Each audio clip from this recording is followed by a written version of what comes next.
Good morning everyone. मैं राज दुलारी, lecturer in political science, आप सबका इस कक्षा में स्वागत करती हूँ। आज हम 10वीं क्लास की पुस्तक लोकतांत्रिक राजनीति भाग 2 के अध्याय 1 सत्ता की साझेदारी को पढ़ेंगे। आपने पिछले साल लोकतंत्र की बुक में पढ़ा होगा कि लोकतंत्र क्यों जरूरी है, कैसे लोकतंत्र अपनाना चाहिए, और सेकंड चैप्टर में हमने पढ़ा है कि किस प्रकार संस्थाएं अपना कामकाज करती हैं। इसी लोकतंत्र की यात्रा को हम इस पुस्तक में आगे बढ़ाएंगे। तो सत्ता की साझेदारी अध्याय के नाम से ही हमें कुछ समझ में आ रहा है कि हमें नीति निर्माण में सभी की साझेदारी देनी चाहिए, तभी एक लोकतंत्र सफल हो सकता है। आपने देखा कि कोई भी एक अंग को सत्ता की में पूरी पावर देना बिल्कुल भी सही नहीं है। इसलिए आधुनिक लोकतांत्रिक व्यवस्थाओं में सत्ता का बंटवारा विधानसभा, कार्यपालिका और न्यायपालिका में बड़ा सोच समझकर किया जाता है। इस अध्याय में हम दो देशों की कहानी से शुरू करेंगे, जिसमें बेल्जियम और श्रीलंका में सत्ता की साझेदारी के बारे में हम पढ़ेंगे। अब आपके दिमाग में क्वेश्चन आता होगा कि बेल्जियम और श्रीलंका ही क्यों, इतने छोटे छोटे देश हैं? क्योंकि बच्चों, बेल्जियम और श्रीलंका की सामाजिक संरचना बिल्कुल लगभग बराबर सी रही है और दोनों ही देश लोकतांत्रिक है। फिर भी दोनों देशों ने अपनी समस्याओं को निपटाने के लिए अलग अलग तरीके अपनाए हैं। इन दोनों जब हम दोनों देशों की जातीय बनावट के बारे में पढ़ेंगे तो हमें कुछ भी विशेष अंतर नहीं दिखाई देगा, लेकिन जब हम इन समस्या समाधान की इनके विचारों को सुनेंगे, पढ़ेंगे, तो हमें पता चलेगा कि इनमें क्या अंतर है। किसी भी देश के लिए ये एक उदाहरण प्रस्तुत करते हैं, और मैं तो ये कहूंगी कि देश के लिए ही नहीं, हमारे व्यक्तिगत जीवन में भी इस तरह की समस्याओं का समाधान हम इन देशों से सीख करके, प्रेरणा लेकर के पा सकते हैं। तो आइए बेल्जियम और श्रीलंका से हम शुरू करते हैं। बेल्जियम, आपने 9th क्लास में पढ़ा कि अपनी पृथ्वी को 7 महाद्वीपों में बांटा गया है। उनमें से एक महाद्वीप है यूरोप। तो बेल्जियम यूरोप महाद्वीप में स्थित एक छोटा सा देश है। इसका आकार लगभग अपने हरियाणा के जितना है और इसकी जनसंख्या 1 करोड़ से थोड़ा सा अधिक है, यानी कि हमारे हरियाणा की जनसंख्या से भी आधी इसकी जनसंख्या है। और इसके पड़ोसी देश है फ्रांस, नीदरलैंड, जर्मनी और लक्जमबर्ग। आप कृपया इसको अपने मैप में देख लीजिए, किताब में मैप दिया हुआ है बेल्जियम की स्थिति कहाँ पर है। तो आपको ये तो समझ में आ गया कि बेल्जियम कहाँ स्थित है। यूरोप का एक छोटा सा देश है जिसकी जनसंख्या भी कम है। तो अब इसमें जातीयता के आधार पर काफी झगड़े हुए हैं। तो इस बीच में मैं आपको बता दूं जाति क्या है। एक ऐसा सामाजिक विभाजन जिसमें प्रत्येक समूह अपने आप को अलग मानता है। प्रत्येक समूह ये सोचता है कि मैं दूसरे से अलग हूँ, मेरी कदकाठी अलग है, मेरा नैन नक्श अलग है, हम अलग हैं। तो उस तरह के सामाजिक समूह को हम कहते हैं जातीयता। उस तरह की बनावट को क्या कहेंगे हम? जातीयता। अर्थात ऐसा सामाजिक विभाजन जिसमें प्रत्येक समूह अपने आप को दूसरे से अलग मानता है। अब आती है जातीय बनावट। तो उसमें मुख्य रूप से 2 बड़ी भाषाओं के लोग रहते हैं और एक तीसरी भाषा भी है वहां, जर्मन। जो डच भाषी लोग हैं उनकी संख्या ज्यादा है, 59% डच भाषी लोग हैं। फ्रेंच भाषी लोग 40% है और जर्मन भाषा बोलने वाले लोग सिर्फ 1% है। तो अब समस्या इन दोनों भाषाओं में है। जो डच भाषी लोग हैं संख्या में ज्यादा हैं, फ्लेमिश इलाके में रहते हैं और गरीब और पिछड़े हुए। उसके विपरीत फ्रेंच भाषी लोग अल्पसंख्यक होते हुए भी ज्यादा शिक्षित हैं, अमीर हैं, समृद्ध हैं और वो वेलोनिया इलाके में रहते हैं। समझ गए होंगे यहाँ तक? तो 2 भाषाओं में ज्यादा वहां पर तनाव है, डच भाषी और फ्रेंच भाषी।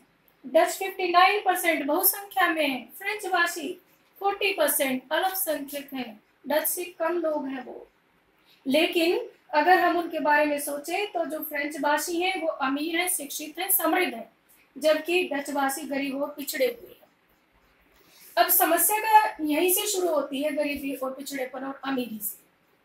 तो जो डच लोग हैं, जैसे जैसे उनमें थोड़ा बहुत शिक्षा का विस्तार होने लगा तो उनकी समझ में आया कि ये क्या हो रहा है। ये फ्रेंच लोग कम हैं तब भी वो ज्यादा समृद्ध है, हम ज्यादा लोग हैं तो हम पिछड़े हुए क्यों, क्या कारण है? क्यों इसका कारण फ्रेंच लोग तो नहीं है।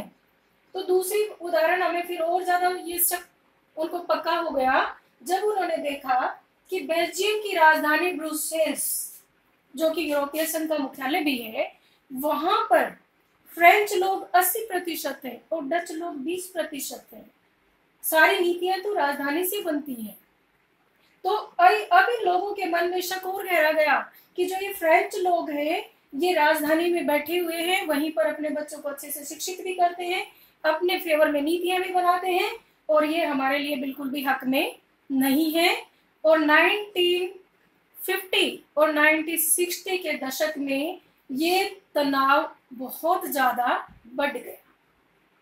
अब क्या हुआ कि डच भाषी लोग थे वो फ्रेंच को कहने लगे कि हमें या तो हमारा इलाका अलग कर दीजिए, नहीं तो हमें भी बराबर के अधिकार दे दीजिए। क्या कारण है कि हम पिछड़े हुए हैं, बताइए, हमें जवाब दीजिए। तो इस तरह से तनाव आए दिन बढ़ने लगा। तो अब क्या क्या इन्होंने, बेल्जियम के लोगों ने बड़ा समझदारी से काम लिया। उन लोगों ने कहा कि कुछ भी तनाव से बात नहीं बनेगी, इससे तो देश टूट जाएगा, बिखर जाएगा, तो चलो मिल बैठ करके अपना कोई ना कोई रास्ता निकालते हैं। तो बेल्जियम के लोगों ने इकट्ठे बैठे, डच और फ्रेंच लोग, उन्होंने अपने संविधान को 1970 से लेके 1993 तक 23 सालों में 4 बार बदला। तब तक बदलते रहे जब तक कि सभी लोग संतुष्ट नहीं हो गए, जब तक उनकी बनाई गई नीतियों पर सबको भरोसा नहीं हो गया, तब तक वो अपने संविधान में बदलाव करते रहे। तो इस तरह से हम आगे के टॉपिक में पढ़ेंगे कि उनमें क्या क्या बदलाव किए संविधान में फ्रेंच बेल्जियम के लोगों ने, और किस प्रकार उन्होंने सत्ता में साझेदारी करके अपने देश को एकता के सूत्र में बांधे रखा। तो उससे पहले अब मैं आपको थोड़ा सा श्रीलंका की जाति बनावट के बारे में भी बताना चाहती हूँ।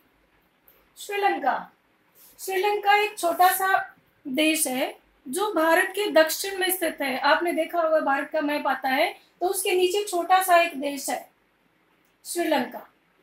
वहां भी जातीय आधार पर झगड़े हैं। वहां पर समस्या क्या है कि वहां पर एक जाति है, बड़ी जाति सिंघल, और दूसरे है तमिल, और ईसाई लोग भी हैं वहां पे, और 1% अन्य लोग भी हैं वहां पर।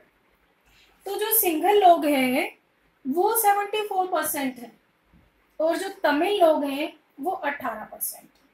और तमिलों में भी 2 ग्रुप है, एक श्रीलंकाई मूल के तमिल हैं जो कि 13% है, और दूसरे भारतीय मूल के तमिल हैं जो कि 5% है। भारतीय मूल के तमिल वो लोग हैं जो उपनिवेशवाद के टाइम में अंग्रेजों के द्वारा भारत से ले जाए गए थे तमिलनाडु से, और वहां पर नील की खेती करने के लिए इन लोगों को ले जाया गया था। तो ये काफी समय से इनके फोर फादर्स वही रहते आ रहे हैं, और ये भी कह रहे हैं कि हम भी तो श्रीलंका के ही हैं, हमें भी बराबर के अधिकार दे दिए जाएं। लेकिन श्रीलंका में सिंघल लोगों का दबदबा है, सिंघल बहुसंख्या में है और उनका बहुत ज्यादा दबदबा है।